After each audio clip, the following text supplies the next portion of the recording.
This past June, after demonstrating outside the Nova Music Festival exhibit in Lower Manhattan, an exhibit which commemorated the horrific attacks of October 7th, a group of protesters boarded a crowded New York City subway. As they packed the train, their leader turned to his followers and shouted, "Repeat after me."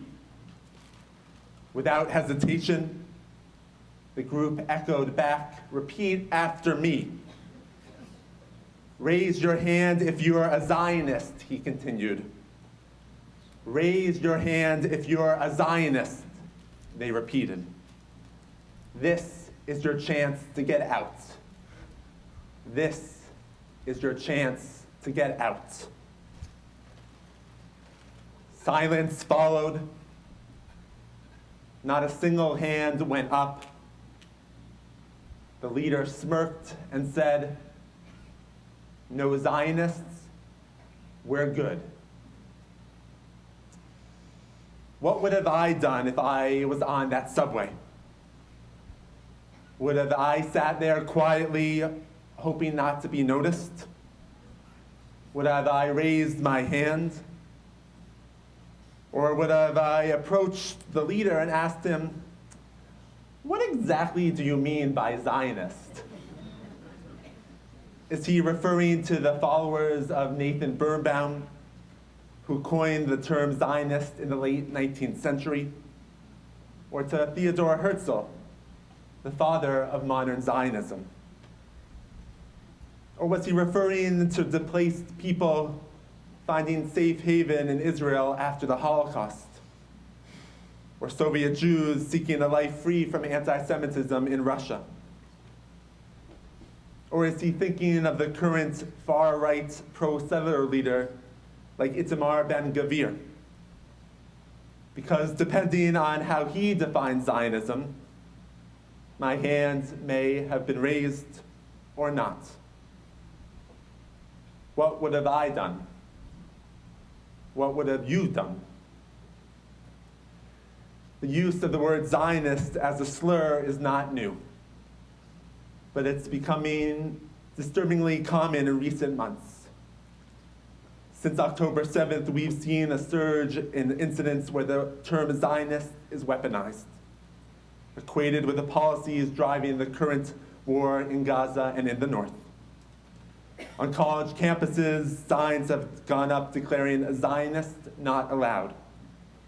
A Reform rabbi's interview with an author was canceled simply because the rabbi was a Zionist. Lists of Zionist authors are circulating, urging people to avoid their works. But let me be clear. Zionism is not a bad word. Zionist is not an insult. I am a proud Zionist, as I know many of you are.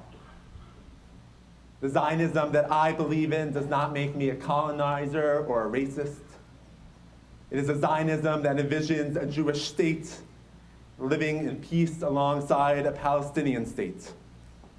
It's a Zionism that values democracy, religious pluralism, and human dignity.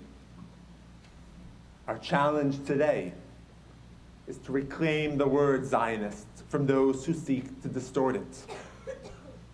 To do that, we must understand the history of Zionism, recognize how its meaning has evolved, and articulate our hopes for Israel and for Jewish peoplehood. Zionism is not static. It has evolved and adapted to over different eras, shaped by the changing realities of the world, the Jewish people, and humanity at large. Long before the term Zionism was coined, Jews were called to see their place in the land of Israel. From the very beginning, Abraham's destiny is wrapped up in the land. Lech lecha, go forth from your land, your birthplace, your father's house, to a land that I will show you. I will make of you a great nation, and I will bless you. And after our exile in 70 CE, we dreamed of returning to Eretz Yisrael, focusing our prayers on the land. The prophet Isaiah envisioned Zion as a place of peace and restoration. And for centuries, Jews in the diaspora prayed facing Israel, saying next year in Jerusalem, yearning for both a spiritual and physical return to their homeland. For generations, this yearning was more spiritual than political. Though there has been a continuous Jewish presence in Eretz Yisrael since 1500 BCE, it wasn't until the late 19th century that Zionism emerged as a formal nationalist movement. The term itself was coined, and the political project of a Jewish state began. Label Fine, the late Jewish writer, activist, the founder of Mazon, the Jewish response to hunger, offered a humorous yet poignant depiction of the early days of Zionism in his book, Where Are We? The Inner Life of American Jews. Fine imagined a group of Jews in Minsk, or maybe it was Pinsk, sitting together in the late 19th century, sharing lively conversations about Jerusalem. They talked of its climate, its culture, and environment with great detail and delight. Yet one man, Beryl, would occasionally interrupt the conversation. Why do we keep talking about Jerusalem, he asked. If we're serious about it, why don't we move there and see what it's really like? Enough of this endless talk. His friends would dismiss him. Beryl, don't be naive. Life here in Minsk, or maybe Pinsk, it's much easier and safer.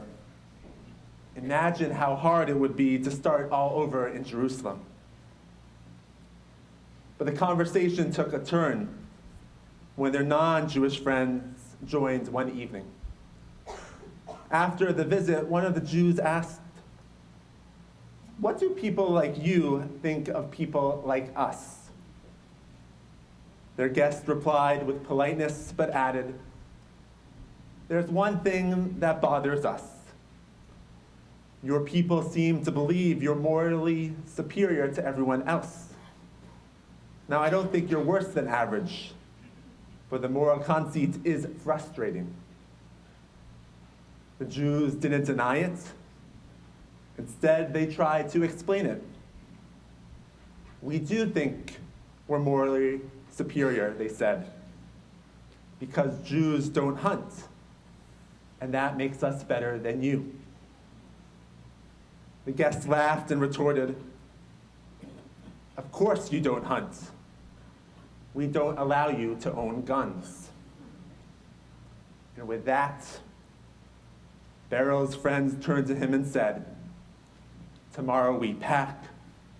We're going to Jerusalem, where we'll prove that even with guns, we won't become hunters." It's a charming and idealistic fantasy. But as we know, Beryl's dream, along with that of his Zionist friends, was both naive and incomplete. They didn't account for the people already living in the land. It was not an empty place, waiting for the Jews to return. For a long time, our vision of Zionism was rooted in the images of the first kibbutzniks tilling the soil, followed by Holocaust survivors making the desert bloom. We were inspired by the citizen soldiers who fought in the War of Independence and the Six-Day War. But living in a region where your very existence is constantly challenged, where every action is scrutinized and condemned, makes it hard to sustain the idealism of milk and honey dreams and the moral chutzpah of which we are so proud. Since October 7th, the challenges have only deepened. We've seen in stark terms how difficult it is to survive in an unstable and hostile environment, and how hard it is to live up to our high moral standards we set for ourselves. As Israel defends itself and faces uncertain future, we are reminded that the realities of survival sometimes force us to confront uncomfortable truths. Zionism post-October 7th has been marked by intensified global debates, deeper internal divisions, and a rallying of Jewish communities around a shared history and future, even as we critically assess the Israeli government's present and future decisions. Inside the Jewish world, divisions have grown, particularly between American Jewish progressives and mainstream Jewish institutions.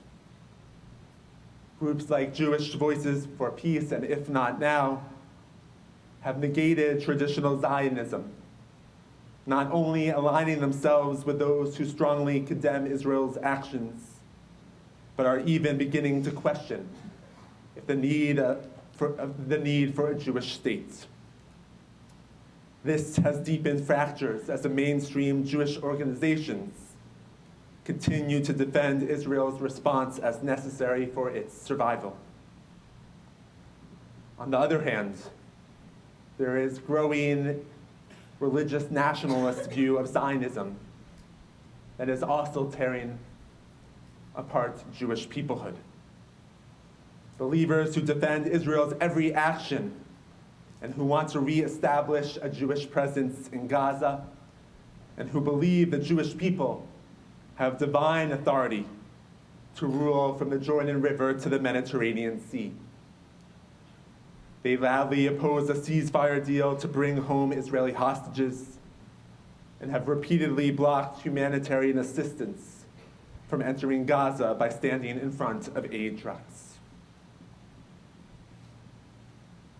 I'm not naive to think that there are people in our congregation this morning who hold different views on Zionism than I do. Since the beginning of the Zionist movement, there have been people who opposed it. Orthodox Jews who believe that Jews should not return to Israel until the Messiah comes. And early Reform Jews in America in the 19th century who failed to embrace the Zionist vision and thought Pittsburgh and Cincinnati were the new Jerusalem. My Kol Nidre sermon will address how we can engage in these difficult conversations with people who think differently about Zionism, politics, and even how we live our personal lives. These conversations are necessary. However, this morning, I want to remain focused on reclaiming and being proud of the term Zionist. I am a Zionist who believes that Israel must remain a vibrant democracy committed to religious pluralism, women's rights, and LGBTQ+ inclusion. Israel is a home for all Jews, and Reform Judaism should be honored, respected, and accepted. I am a Zionist who believes that Hamas and Hezbollah are terrorist organizations bent on Israel's destruction. Failing to denounce these groups and the atrocities they commit is not blind to reality, it's immoral and anti-Semitic. I am a Zionist who believes that the global Jewish community, the American Jewish community, has been more secure and stronger by the very existence of a Jewish state. I'm a Zionist who believes that Israel must do everything it can to protect the lives of Palestinians. Israel must strive to be a true or the goyim, a light unto the nations. And when it fails, I must speak out. I'm a Zionist who believes in the Jewish people's right to self-determination in our ancestral homelands. Israel has the right to defend itself against those who seek to destroy it. And at the same time, we do not have exclusive ownership of the land. Palestinians also have the right to self-determination and deserve the opportunity to establish an independent state alongside Israel. This is the Zionism I'm proud of. This is the Zionism I seek to promote. In Israel's Declaration of Independence, it states, "The state of Israel will foster the development of the country for the benefit of all inhabitants, will be based on freedom, justice, and peace envisaged by the prophets of Israel. It will ensure complete equality of social and political rights to all its inhabitants." This is the Zionist ideology we need to reclaim. As a synagogue and as Reformed Jews, we have a unique opportunity to promote these values and ideals in the upcoming year. In March of 2025, the World Zionist Congress election will take place. The World Zionist Congress, or WZC, is the international parliament of the Jewish people. The American Zionist movement organized grassroots elections, allowing the Jewish community in the United States to choose its delegates. Meaning every 5 years, the WCZ is the policy-making body of the Zionist movement. The delegates elected play a crucial role in shaping the leadership and influencing the policies of Israel's national institutions, including the World Zionist Organization, the Jewish Agency, JNF, and Keren HaYesod, organizations that allocate substantial funding to support Israel and Jewish communities worldwide. Many of you have voted in previous WZC elections, and this upcoming election is another opportunity to demonstrate broad support for Zionism and to express the values most important to our community, Israel, and the diaspora. You will be hearing more about this election in the months to come. I want to extend my thanks to Rabbi Appel and our congregant Evan Landa for spearheading our efforts. As we enter 5785, I hope you will commit to voting this spring and to help us reclaim the word Zionism. Theodore Herzl wrote in Alt Newland, Old Newland, "I believe that Zionism will not cease to be our ideal even after we come to settle in the land of our forefathers in Eretz Yisrael. For within the Zionist idea is contained the aspiration to moral and spiritual perfection. Zionism is a work in progress.